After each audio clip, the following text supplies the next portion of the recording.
Something that comes up a lot in my support groups is the idea that we should be giving 100% at work and how that's not what we should be doing, actually. And we think we're supposed to give 100% because we're told we're supposed to give 100% or absurdly 110%.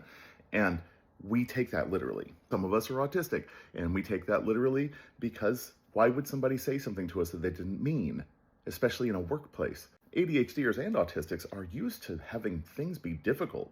They think that a job is supposed to be painful. We just assume that if we're working really, really hard and exhausted at the end of the day, that's how it's supposed to be. That's how school was.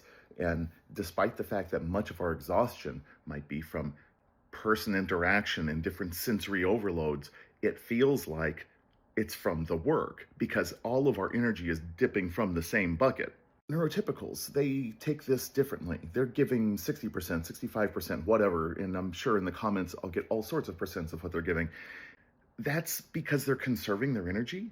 The expectation is that's what you would do.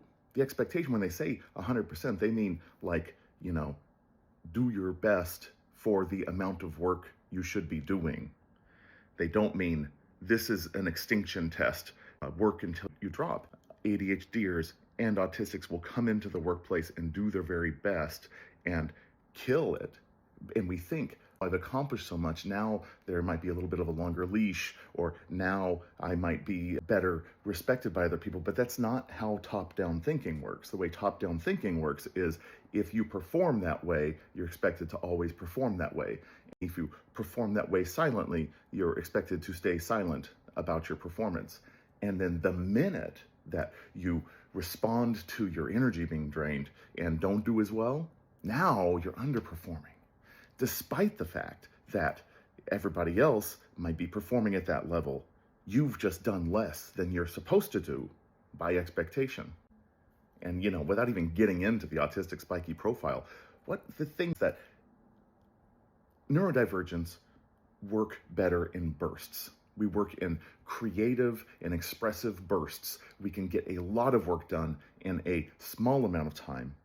And then we generally need to sit.